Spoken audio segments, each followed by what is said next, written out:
Hello दोस्तों, perfection academy में आप सभी का स्वागत है। आज हम पढ़ रहे हैं एच डी यादव मैथ से साधारण ब्याज का तीसरा भाग। इसके पहले हम लगभग 52 क्वेश्चंस कर चुके हैं। ठीक है, 52 क्वेश्चंस तक मैंने करवा दिया था पिछली वीडियोस में। तो आज हम देखेंगे 53 मतलब 53 क्वेश्चन नंबर से। तो चलिए शुरू करते हैं। आप आर एस अग्रवाल का सॉल्यूशन भी देख सकते हैं, इस वीडियो के डिस्क्रिप्शन में लिंक दिया है। तो निवेश से संबंधित एक योजना में निवेश की राशि 8 वर्षों में तिगुना करने की घोषणा की गई। देखिए, आपने कोई राशि लगाई और वो कहा गया कि 8 वर्षों में उसको 3 गुना कर देंगे। तदनुसार यदि उसी योजना के अंतर्गत आप अपनी राशि को 4 गुना करना चाहें तो आपको अपना निवेश कितने वर्षों के लिए करना होगा। मतलब ये है, आपको किसी ने कहा कि आप अपनी पूंजी लगाइए, उसको 8 साल में हम 3 गुना कर देंगे। ठीक है, 8 साल में 3 गुना कर देंगे उसको। और अगर आप चाहते हैं कि 3 गुना नहीं, आपको तो 4 गुना करना है, तो आप 8 साल की बजाय कितने साल लगाए उस राशि को, बस ये सवाल है। तो इस तरीके का जब भी क्वेश्चन आए, ये दूसरी तरीके से लिखा हुआ है, एक और तरीके से आता है बुक में, वो अगला क्वेश्चन होगा हमारा। तो इस तरह के क्वेश्चन को हम 2 तरीके से करते हैं और दोनों तरीके अल्ट्रा शॉर्टकट है, बहुत जल्दी निकल जाएगा आंसर आपका। सिंपल है बिल्कुल। देखिए किस तरीके से समझेंगे। पहला तरीका तो ये होगा कि मान लो कोई राशि आपकी 1 रुपया है ठीक है, वो चाहता है 8 वर्षों में 3 गुना हो, है ना, 8 वर्षों में 3 गुना हो। तो 1 से कोई राशि 3 हो गई, 3 गुना हो गई ना, 1 से 3 गुना हो गई ना। कितने साल में? 8 साल में, 8 वर्ष में, है ना। तो देखो, कोई राशि 1 से 3 हुई, 1 से 3 हो गई, मतलब 1 रुपये मूलधन था जो कि 3 गुना हो चुकी है, अब 3 हो गई है, मतलब ये मिश्रधन हो चुका है। तो 1 से 3 हो गई, तो ब्याज कितना आया? 2 रुपये का। ठीक है, 1 से कोई राशि 3 हो गई, मतलब इसका जो है वो ब्याज कितने रुपए का आया है? 3 रुपये का, 2 रुपये का आया है ब्याज। मतलब 2 रुपये का ब्याज आया है टोटल 8 वर्ष में। तो 100% कितना होगा, ये आप समझना इसको। ठीक है, यहां से क्या निकलेगी हमारी दर। छोटा सा सवाल है बिल्कुल। 2 चौक 8 और 4 से 100 कटेगा 25 बार, मतलब 25% दर आ गई आपकी। सिंपल है। अब ये बोल रहा है अगली लाइन में कि अगर आप अपनी राशि को 4 गुना करना चाहें, तो मान लो कोई राशि 1 थी, अगर उसको अब हमें 4 गुना करना है, और किस दर पे? तो अब 25% दर पे होगी ना। पहले वर्ष दिया था तो रेट निकाल दी, अब रेट दी है तो वर्ष निकाल दो। तो 1 से कोई राशि 4 गुना हो गई, ब्याज कितने रुपए का आया? 3 रुपए का। तो 3 रुपए का ब्याज आया 25% दर पे, तो 100% दर पे कितने रुपए होगा? ठीक है, तो 25 चौक 100, 4 तिया कितना आ गया? 12, मतलब 12 क्या है वह यहाँ पे? वर्ष होगा हमारा आंसर। तो ये हो गया आपका आंसर। ये तो बहुत सिंपल तरीका है। एक इससे भी सिंपल तरीका बताता हूँ। देखिए, ये तो पूरा कंसेप्चुअली बताया मैंने कि हर एक चीज को क्लियर करते हुए, लेकिन इस तरीके का जब क्वेश्चन आएगा ना, तो हर सवाल इस तरीके से आप करने जाओगे ना, तो कई बार उलझ जाओगे आप। ठीक है, यहाँ 1 है, यहाँ 3 है, अगर कई बार दे देगा वो कि 1 सही 2/3 राशि जो है वो 8 सालों में 3 सही 4/5 गुनी हो जाती है, तो फिर आप ब्याज निकाल नहीं पाओगे, और निकाल तो पाओगे वैसे, लेकिन काफी समय हो जाएगा। ठीक है, तो इसको जल्दी से कैसे करेंगे हम? तो बहुत जल्दी वाला तरीका बताता हूं। ये तो इसका पूरा वो हो गया कंसेप्चुअली, लेकिन दूसरा तरीका बताऊं तो ये समझना कि कोई राशि 8 वर्षों में 3 गुना हो गई, तो इसको आपको सिंपल लिखना है। कितना गुना हो गई? 3 गुना। तो 3 लिख दो, माइनस 1 से 3 गुना हुई ना, तो 3 घटा दो। ये सिंपल तरीका बता रहा हूं मैं आपको लिखने का। सवाल वही है एक्चुअली। देखो, 3 में से 1 गया तो बचा 2। सिंपल बात तो वही है ना, लेकिन इस तरीके से करोगे तो काफी कठिन सवाल भी काफी सरल समय में हो जाएगा। ठीक है, तो 3 गुना हो गई तो -1 कर दो, और कितने साल में हुई? 8 साल में। इसी प्रकार वो बोल रहा है कि अपनी राशि को 4 गुना करना चाहे वो, तो 4 गुना करेगा 1 से, तो 4 - 1 कर दो। कितने साल में होगा ये? 4 - 1, 4 गुनी कब होगी? तो मान लो 1 वर्ष में। सिंपल है ना। यहाँ पे 2/8, यहाँ पर 4 में से 1 गया तो 3/x, 2 चौक 8 और 4 का मल्टीप्लाई 3 में, 4 तिया 12, ये आ गया 12 वर्ष आपका आंसर। ये सबसे बेस्ट तरीका है।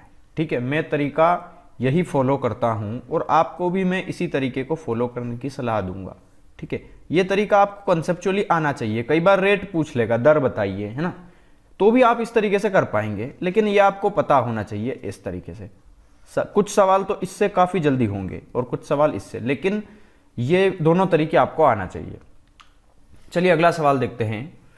कोई धनराशि 12% वार्षिक ब्याज की दर से कितने वर्ष में दुगनी होगी? अब देखिए यहाँ पे ये वाला तरीका और ये वाला तरीका, इन दोनों में फर्क ये है कि यहां पर जब दो दो दे दे कि 8 साल में 3 गुनी हो रही है, तो 4 गुनी कितने साल में होगी? दो कंडीशन दी थी, एक ये वाली और एक ये वाली। तो दो कंडीशन देगा तो ये तरीका फॉलो करना है, और जब एक कंडीशन दे सिंगल तो ये वाला तरीका। जैसे कि देखिए, कोई धनराशि 12% की दर से कितने साल में दुगनी होगी? तो मान लो कोई राशि 1 थी, वो दुगनी कब होगी? 12% की दर से, मतलब कितने साल में होगी? तो 1 से कोई राशि 2 होगी, तो ब्याज कितने का आएगा? 1 का 12% दर पे, तो 100% दर पे कितना साल लगेगा उसको? तो 1/12 के फ्रैक्शन वैल्यू कितनी होती है? 8.33%। ये हो गया आपका आंसर। लेकिन यहां पर ऑलरेडी रेट दी है, हमें क्या पूछा है? वर्ष, तो सॉरी ये परसेंटेज लिख दिया, ये वर्ष आएगा।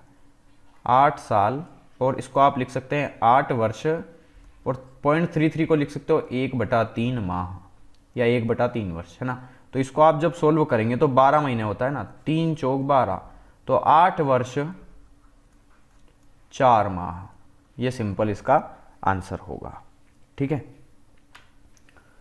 कोई धनराशि 15 वर्ष में किस साधारण ब्याज पर प्रति वर्ष की दर से दुगनी होगी? तो मान लो कोई राशि 1 थी, वो दुगनी कब होगी? जब 1 रुपये का ब्याज आएगा। तो 1 रुपये का ब्याज आएगा उसको 15 साल में, तो 100% कितना होगा? मतलब समय कितना होगा? ये टोटल समय, पूरा समय है ना, 100 है।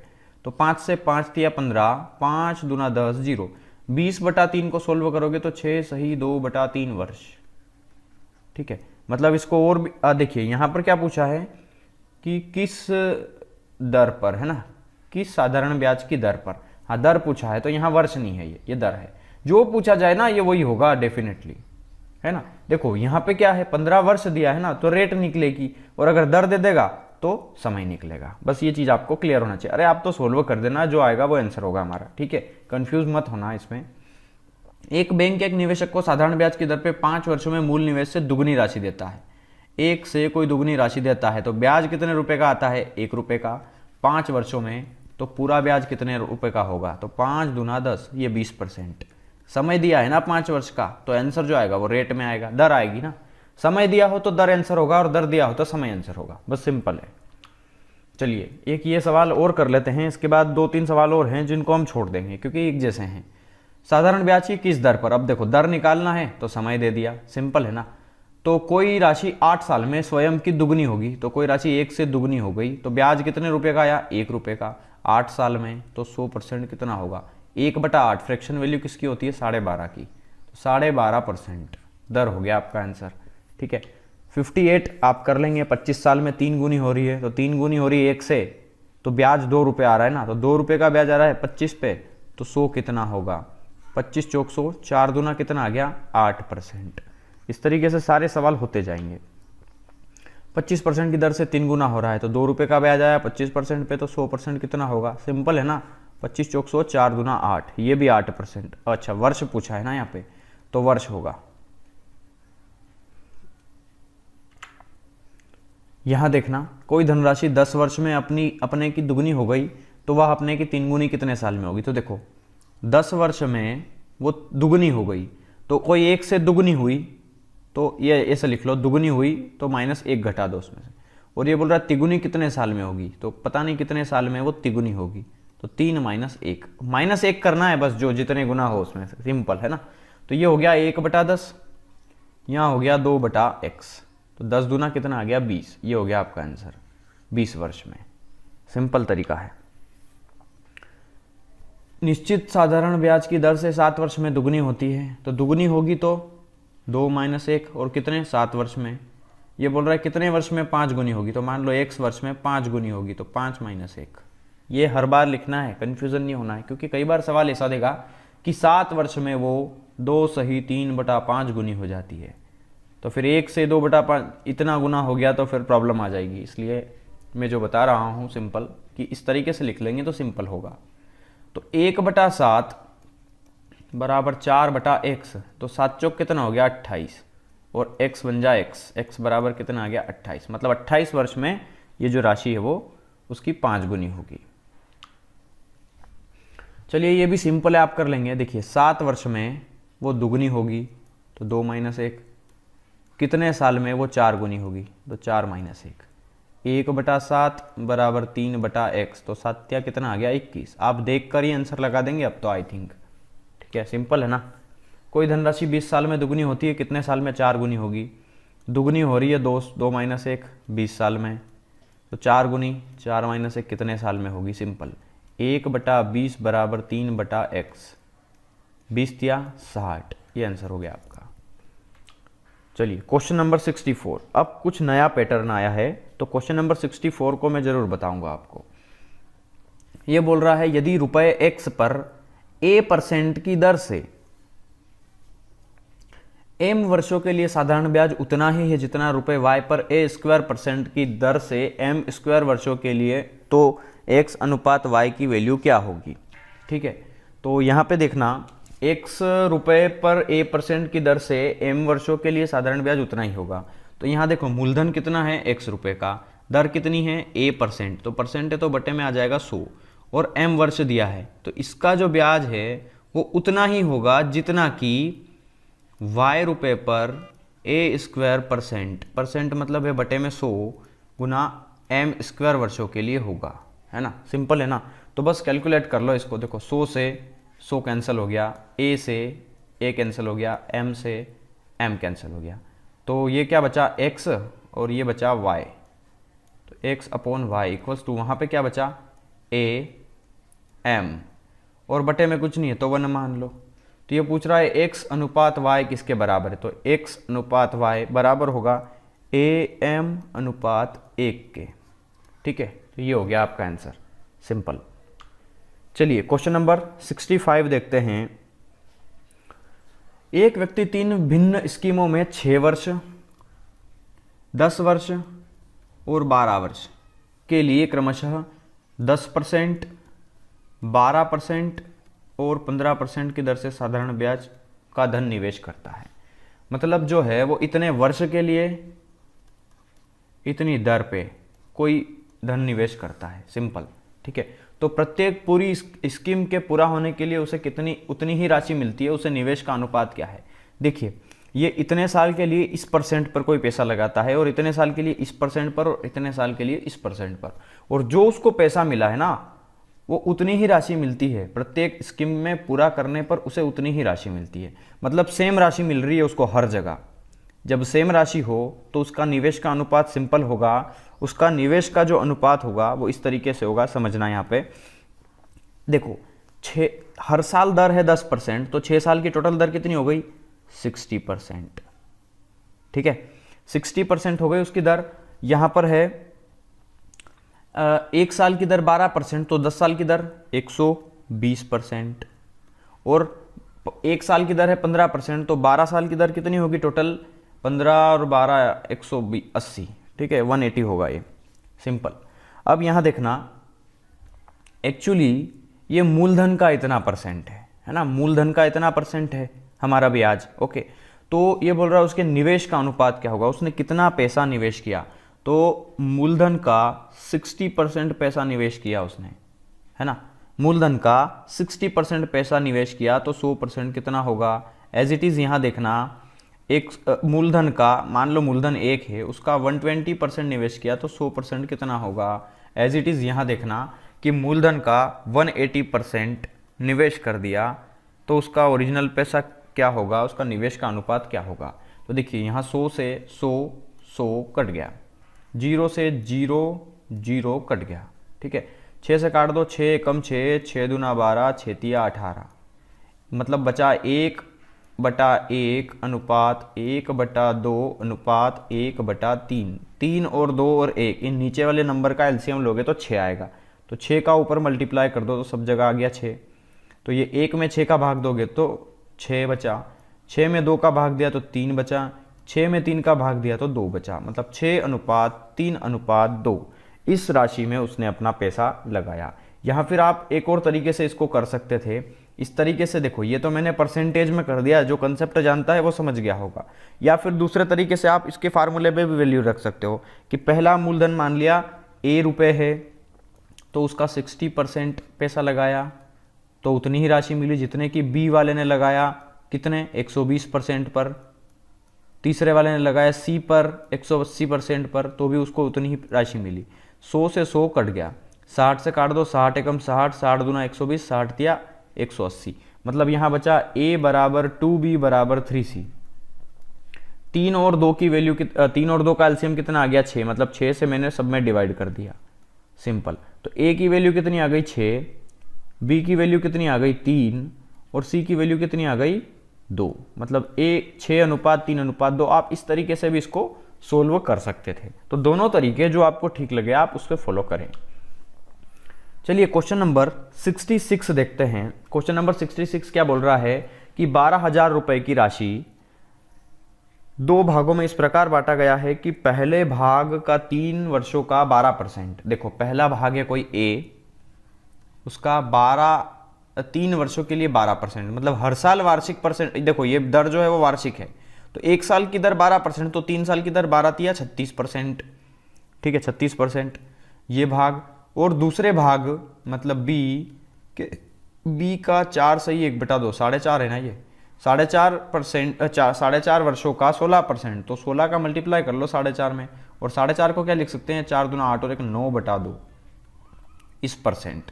और परसेंट है तो बटे में दोनों के 100 आएगा, और इस 100 से ये 100 कट जाएगा, तो 100 लिखने की जरूरत ही नहीं है। ठीक है, अब यहां देखना 2 से कटेगा ये 8 बार, 9 से कटेगा ये 4 बार, 4 से कटेगा ये 1 बार, 4 से कटेगा ये 2 बार।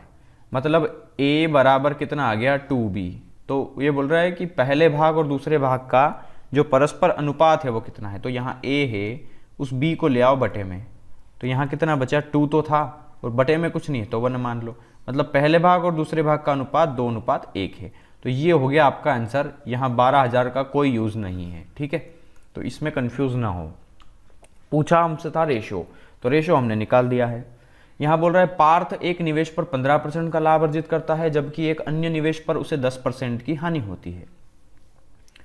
यदि उसके निवेश, ये 2 निवेश 3:5 के अनुपात में हो, तो कुल मिलाकर हानि का परसेंट बताइए।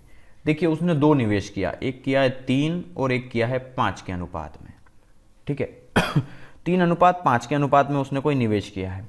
अब यहां समझना उस पर 15% का लाभ हुआ, तो देखिए यहां समझना अगर मैं इसको 3 ही रखूंगा और इस पर 15% का लाभ लगाऊंगा तो बड़ी प्रॉब्लम हो जाएगी, क्योंकि दशमलव में आएगा आंसर मेरा, है ना। और दशमलव कैलकुलेट करना मतलब डेसिमल में कैलकुलेट करना काफी मुश्किल हो जाता है।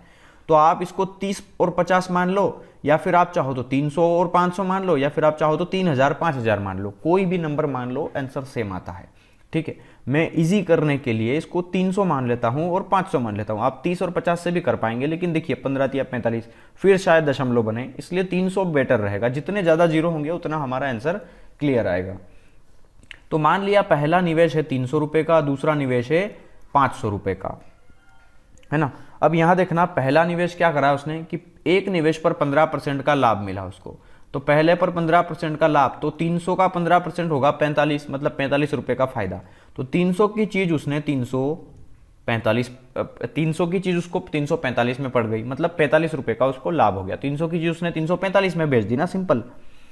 अब यहां समझना दूसरे पर उसे 10% की हानि हुई, तो दूसरे पर 10% की हानि, तो 500 का 10% होता है 50, एक जीरो छुपा दो तो 50 का नुकसान हो गया। मतलब 500 की चीज उसने 450 में ही बेची। मतलब ये दोनों उसने निवेश किया था तो उसका क्रय मूल्य था, लेकिन ये जो है उसको प्रॉफिट हो गया, मतलब सेलिंग प्राइस समझ लो इसको, है ना। तो कुल पैसा उसने कितना लगाया 300 रुपए पहली वस्तु, दूसरी वस्तु 500 रुपए की। तो 300 और 500 उसने टोटल पैसा लगाया था 800 रुपए, और उसको टोटल सेल कितने में किया, तो 4 और 3 7, देखो यहां जोड़ लो इसको, 5, 4 और 5 हो गया 9, 4 और 3 हो गया 7। मतलब 800 रुपए में कोई चीज खरीदी और 795 रुपए में बेच दी, तो 5 रुपए का नुकसान हो गया ना। लेकिन ये बोल रहा है हानि मत बताओ, हानि का परसेंट बताओ। तो 800 रुपए की चीज 795 में बेच दी, मतलब 5 रुपये का नुकसान हो गया उसको टोटल 800 रुपये पे, क्रय मूल्य पे होता है ना, तो 100% कितना होगा? तो 2 जीरो से 2 जीरो कैंसिल, 5/8 ये हो गया हानि परसेंट। ये हो गया आपका आंसर, या फिर इसको भी आप सोल्व कर सकते हो, पॉइंट में आ जाएगा आपका आंसर। चलिए क्वेश्चन नंबर 68 देखते हैं। क्वेश्चन नंबर 68 क्या बोल रहा है कि 1% प्रतिशत की दर से 4,000 रुपए का 3 वर्ष का साधारण ब्याज 12% की दर से 5,000 का 2 वर्ष के ब्याज के बराबर है। सिंपल है ये तो। क्या बोल रहा है कि 4,000 रुपए का 3 साल का जो 1% का जो ब्याज बनेगा वो 5,000 रुपए का 2 साल की 12% दर के बराबर है। तो इस x की वैल्यू बताना है। तो ये तो सबसे सरल सवाल हो गया। ये 3 जीरो से ये 3 जीरो कैंसिल, ये 2 जीरो से ये 2 जीरो कैंसिल। देखना यहाँ 4 3 चौक 12, इस 12 से ये 12 कैंसिल, तो x की वैल्यू कितनी आ गई? 5 दूना 10। सिंपल, x की वैल्यू कितनी आ गई? 10, मतलब 10% रेट है ना ये x, देखो दर, तो दर तो 10 निकल आई, कितनी आ गई? 10%। तो ये हो गया आपका यहाँ पर सिंपली आंसर। एक व्यक्ति के पास कुछ धनराशि है, उसने उस राशि का 20% एक वस्तु खरीदने में खर्च किया और शेष का 5% परिवहन पे। इसके बाद उसने 120 रुपये दान कर दिए, तदनुसार उसके पास 1400 रुपये शेष बचे हो, तो परिवहन पे किया जाने वाला खर्च कितना है? मान लो उसके पास 100 रुपये है ना, 100 रुपये का 20% किसी वस्तु में लगा दिया, तो बचा कितना? 80%, है ना। अब ये बोल रहा है कि 20% खर्च कर देने के बाद जो शेष का 5% परिवहन पे खर्च किया, तो शेष कितना बचा? 80%। और शेष का 5% किधर खर्च किया? परिवहन पे। तो 80 का 5% कितना हो गया? 80 का 5% हो गया 4 रुपये। कैसे हुआ? तो 80 का 5%, सिंपल है, 8 पंजे हो गया 40, और ऊपर है एक और जीरो है, तो 400/100, 2 जीरो से 2 जीरो कैंसिल, तो 4 बचा, मतलब 4 रुपये 80 में से खर्च कर दिए, तो बचा कितना? 76 रुपीज़, है ना। और ये बोल रहा है कि 120 रुपये दान कर दिए और उसके बाद उसके पास इतने रुपए बचे। हमारे पास 76 रुपये बचे हैं, ये परिवहन पे खर्च किया है 4 रुपये, और परिवहन पे खर्च करने के बाद जितना भी शेष पैसा बचा है वो 76 रुपीज़ है, ठीक है। तो ये बोल रहा है कि 120 रुपये दान किए।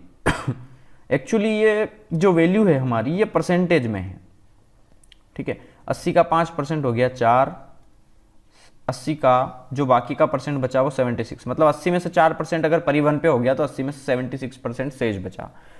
हम परसेंटेज में निकाल रहे हैं इसको, ठीक है, रुपए में मत कन्वर्ट करना आप। हालांकि वो 4 वैल्यू रुपए में ही होगा, 5% 80 का, लेकिन 80% का 5% निकाल रहा हूं मैं यहाँ पे, ये चीज़ ध्यान रखना है आपको। 80% का 5%, तो 80% है ये अपने आप में। 80% का 5% तो हो गया ये 400%। 400% निकाला मैंने तो 100 से 100 कटा तो 4% बचा ये, ओके। तो ये बचा है 76%। अब ये जो शेष बचा इसके अंदर क्या क्या है? तो देखो इसके अंदर जो 120 रुपये दान किए वो दान वाला पैसा भी है, और उसके बाद जो शेष पैसा बचेगा वो भी है। मतलब ये जो शेष है ना इसके अंदर दोनों इंक्लूडेड है, मतलब 120 रुपये जो दान किए हैं वो भी, और 1400 रुपये जो शेष बचे हैं वो भी, ठीक है। मतलब 1520 रुपये है ये टोटल, ओके। क्योंकि हमने परसेंटेज में तो दान कर दिया परिवहन पे, उसके बाद जो 76% बचा वो रख लिया, और न तो दान किया। दान अभी करना बाकी है ना इसमें से। अगर वो एक लाइन अलग से देता कि इतना % उधर दान किया तो हम 120 को हटा देते, लेकिन यहां तो 76% बचा है, अभी इसमें से दान करना बाकी है। तो एक काम करो ना, दान करो ही मत, इसको आप जोड़ दो इसमें। तो हमारे हिसाब से टोटल इतना पैसा बचा और वो 1400 रुपये शेष बचा है। अगर 120 रुपये दान करने के बाद, तो दान भी मत करो, तो जोड़ दो उसमें।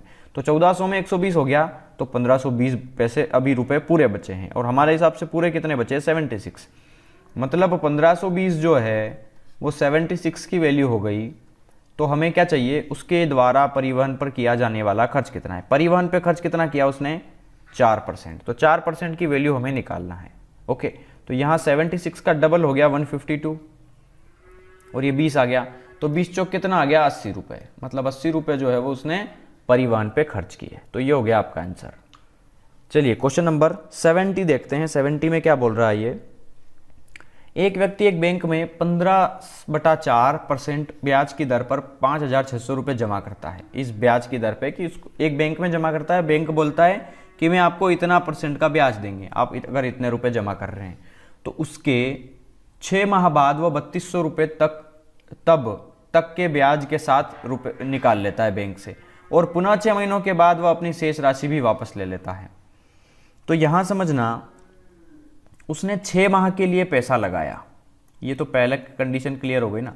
6 माह के लिए उसने लगाए 5600 रुपये, 6 माह के लिए। 6 माह को साल में बदलने के लिए 12 से मैं डिवाइड कर देता हूं इसमें, ठीक है।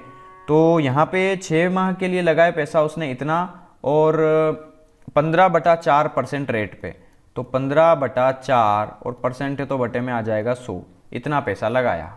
ओके, तो उसका ब्याज कितना बना पहले हम वो निकाल लेते हैं।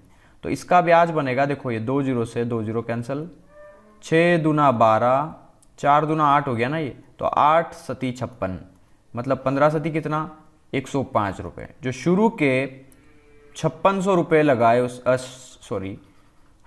पूरा जो पैसा है 5600 रुपये शुरू में जो लगाए उसने, उस पे उसको 105 रुपये का ब्याज मिला, है ना।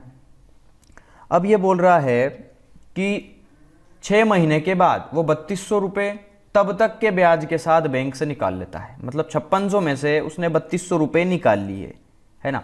तो शेष कितना बचा 2400 रुपये। 5600 में से 3200 घटाओगे तो 2400 रुपये बचेंगे ना। मतलब 2400 रुपये अभी भी लगे हुए हैं 6 महीने के बाद तक, है ना। तो 6 महीने तक 2400 रुपये लगे रहे, किस दर पे, उसी दर पे 15/4% पे। तो इसका ब्याज कितना बना, तो देखो 2 0 से ये 2 0 कैंसिल, 4 छंग 24, 15 छंग 90, 90 छंग हो जाएगा ये, देखिए यहाँ पे, अच्छा ये 6 माह के लिए लगे ना, तो बटे में आएगा 12, ठीक है, यहाँ 12 बचेगा। तो 6 दूना 12, 2 तिया 6, ये कितना हो गया 15 तिया 45, मतलब 45 रुपये यहाँ पे बचा आपका, ये ब्याज है। तो 6 महीने के शुरू का ब्याज 105 रुपये और अगले 6 महीने का ब्याज 45 रुपये। ये बोल रहा है कुल ब्याज कितना है, तो 105 और 45 कितना हो गया 150 रुपये। तो 150 रुपये आपका कुल ब्याज आ गया, ये हो गया आपका आंसर। यदि रुपये 26,000 की राशि को 3 भागों में इस प्रकार विभाजित किया गया है कि 2 वर्षों का पहले भाग का 4% दर पर साधारण ब्याज, 6% दर पर दूसरे भाग का साधारण ब्याज और 8% दर पर तीसरे भाग का साधारण ब्याज एक समान हो, तो पहला भाग किसके बराबर होगा। मतलब यहां पर एक चीज दी है कि 3 दर दी है और 3 भाग दिए हैं, लेकिन समय सेम दिया है 2 वर्षों के लिए, है ना। तो देखो पहला भाग मान लो ए जो कि 2 वर्ष के लिए दिया 4% पर, दूसरा भाग दिया है बी जो कि दिया है 2 वर्ष के लिए 6% पर, और तीसरा भाग दिया है सी जो कि दिया है 2 वर्ष के लिए 8% पर। परसेंट तो है तो बटे में सब में 100 आएगा और 100 से 100 कट जाएगा, तीनों कट जाते हैं। देखो जब 3 चीज बराबर हो ना तो तीनों कट जाते हैं, है ना, कंफ्यूज मत होना। यहां पर मैं 2 से काट रहा हूं, देखो 2 से ये 2, ये 2, ये 2 सारे कट गए, फिर 2 से काट रहा हूं, 2 दूना 4, 2 तिया 6, 2 चौक 8, है ना, ये सब ऊपर है वैल्यूज। अब ये हो गया 2a = 3b = 4c। हमें a b c की वैल्यू निकालना है, तो 2 3 4 इनका एलसीएम आ गया 12, तो 12 से मैं डिवाइड कर दूंगा इनको, तो a b c की वैल्यू निकल आएगी। 4 तिया 12, 3 चौक 12, 2 छंग 12। ये 12 कहाँ से आया मैं एक चीज़ बता दूं, मैंने 2 3 4 का एलसीएम लिया है, एलसीएम लीस्ट कॉमन मल्टीपल, उससे ये 12 आया है, ठीक है। तो 6 4 3 यहाँ पर ए बी सी की वैल्यू आ गई, और यहाँ पर टोटल पैसा है 26,000। तो इन तीनों का टोटल पैसा कितना है, 6 4 10 और 3 13। हमारे हिसाब से टोटल पैसा है 13 रुपया, वो बोल रहा है 26,000 है।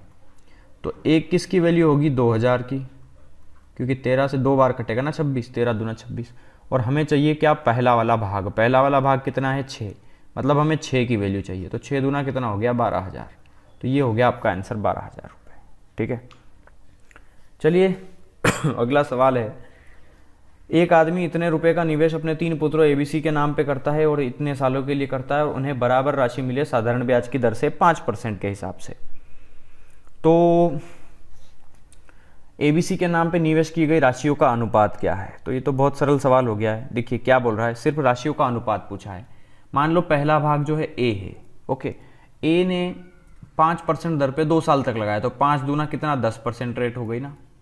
दूसरे भाग बी ने लगाया 3 साल के लिए 5% पे, तो 5 दिया कितना हो गया 15%।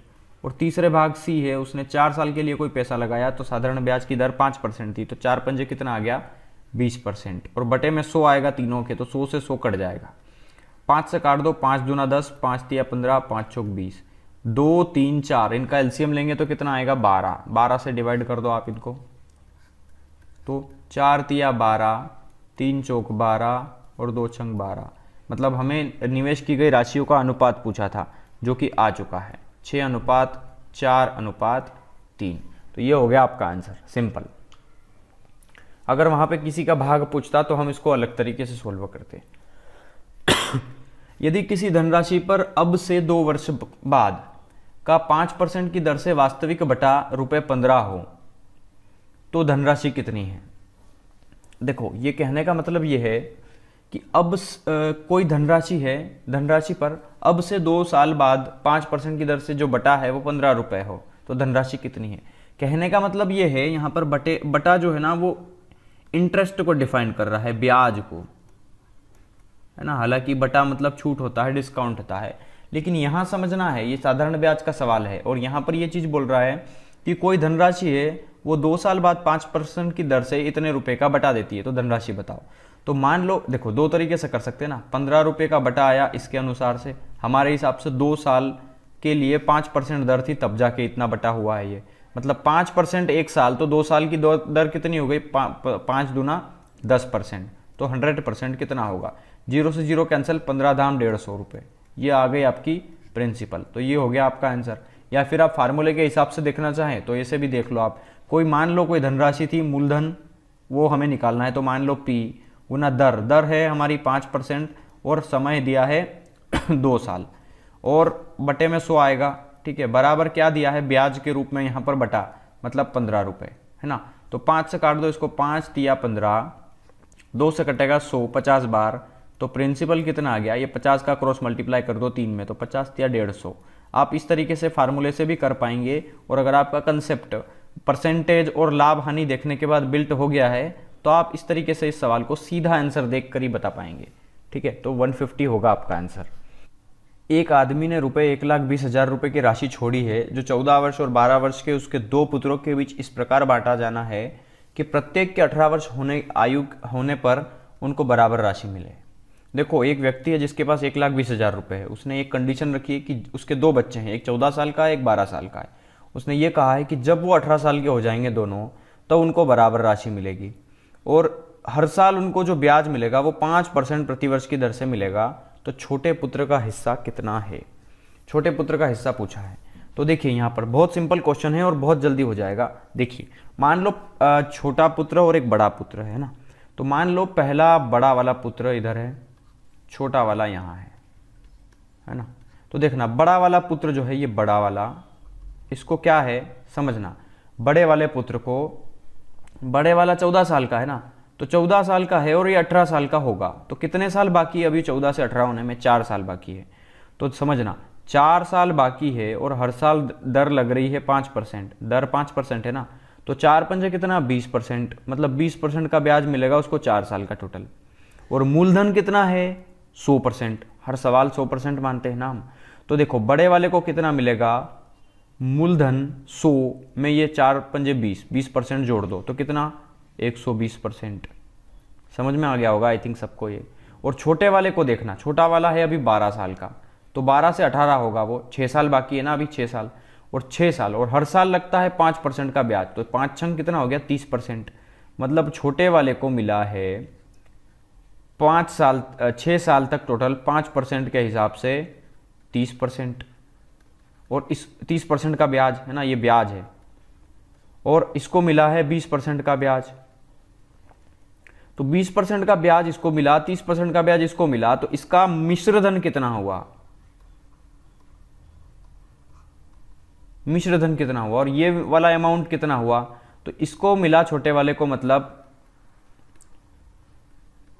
130%, क्योंकि मूलधन उसमें जोड़ दिया है मैंने, तो मूलधन 100%, ब्याज 30%, मिश्रधन इतना %, ठीक है। तो और हाँ, इन दोनों को जो भी पैसा मिलेगा वो बराबर मिलेगा, तो इन दोनों को मैंने बराबर रख दिया। छोटे वाले को इतना % मिला, बड़े वाले का 120%, और छोटे वाले को 130% मिला। परसेंट दोनों साइड है तो परसेंट से परसेंट कट गया, सिंपल है। तो बड़ा बटे में आ गया छोटा, तो छोटे और बड़े की फ्रैक्शन इसको सोल्व करेंगे तो बड़ा, देखो ये छोटे को उठा करके मैंने इधर फेंक दिया और इस 120 को मैंने उधर फेंक दिया, तो 120 चला गया बटे में, सिंपल है ना। 0 से 0 कट गया, तो बड़े वाले की वैल्यू आ गई 13, छोटे वाले की वैल्यू आ गई 12। 12 और 13 इनको टोटल करेंगे तो कितना आएगा 25। ये 25 हमारा टोटल पैसा है यहाँ पे, छोटे और बड़े को मिला करके। और यहाँ टोटल अमाउंट मतलब टोटल पैसा कितना दिया है 1,20,000, तो 25 वैल्यू है 1,20,000 की। तो हमें चाहिए 1 की वैल्यू, है ना, हमें 1 की वैल्यू चाहिए ना। तो देखो 25 से, देखो इस 1,20,000 को मैं ये 2 जीरो हटा रहा हूँ पीछे से, देखो ये 2 जीरो, और यहाँ पे इसको 100 लिख सकता हूँ ना आराम से, सिंपल है। तो देखो 25 चौक 100 और 12 चौक कितना आ गया 48, मतलब 4,800 आ गया 1 की वैल्यू। मुझे किसकी चाहिए इस समय, छोटे पुत्र का हिस्सा। छोटा पुत्र कितना है 12 रुपये कमाने वाला, तो 12 की वैल्यू चाहिए। तो बस 4800 में 12 का मल्टीप्लाई करना है, सिंपल, ठीक है। तो 4800 में 12 का मल्टीप्लाई करेंगे तो ये आएगा, देखो 00, 12 × 96 की 6, 9 बचा, 12 चौक 48 और 9 कितना हो गया 57, मतलब 57,600 रुपये। ये हो गया छोटे वाले पुत्र का हिस्सा। और पूरे पैसे में से अगर ये पैसा घटा देंगे तो बड़े वाले का पैसा आ जाएगा। चलिए 75 नंबर देखते हैं, क्वेश्चन नंबर क्या बोल रहा है ये, कि राम 8% प्रतिवर्ष की साधारण ब्याज दर पर कुछ राशि उधार लेता है और रहीम 5% की दर साधारण ब्याज पर 2,000 रुपये उधार लेता है। यदि 3 वर्ष के अंत में ब्याज बराबर हो तो राम द्वारा उधार ली गई राशि बताओ। देखो सिंपल है, क्या है कि राम ने कोई पैसा लिया, तो मान लो राम ने लिया 100 रुपया 8% की दर पे, है ना, और 3 वर्ष तक बटे में कितना आ गया 100। और इधर किसने लिया 2,000 रुपये उधार लिया, इसने रहीम ने। ये राम का केस है, ये रहीम का केस है। 2,000 रुपये लिए इसने लिया 5% पर और वही 3 साल के लिए। तो इनके द्वारा जो ब्याज आया है ना वो बराबर है, तो बराबर रख दो ब्याज। तो बस सिंपल है, 100 से 100 कट गया, यहां देखिए 3 से 3 कट गया, तो x बराबर कितना आ गया 5 दूना 10, ये 10,000 हो गया, बटे में कितना आ गया 8, है ना। तो 10,000 को आप 8 से डिवाइड कर दें तो देखो 8 एकम 8, 2 बचा, 8 दूना 16, 4 बचा, 8 पंजे 40, 1250। मतलब राम द्वारा, राम का पेमेंट मैंने x माना था ना, तो राम की जो पूंजी है वो 1250 होगी। तो चलिए ये चैप्टर खत्म हो चुका है हमारा सिंपल इंटरेस्ट का। अगला जो चैप्टर होगा वो कंपाउंड इंटरेस्ट होगा। तो आप लोग अगर नए आए हो तो चैनल को सब्सक्राइब कर दो, ठीक है। अगर वीडियो पसंद आई हो तो लाइक कर दें और अपने दोस्तों के साथ ज़रूर शेयर कर दें। और हाँ, आप बताना चाहते हैं तो कमेंट करें ये वीडियो आपको कैसी लगी। तो thanks for watching and bye bye.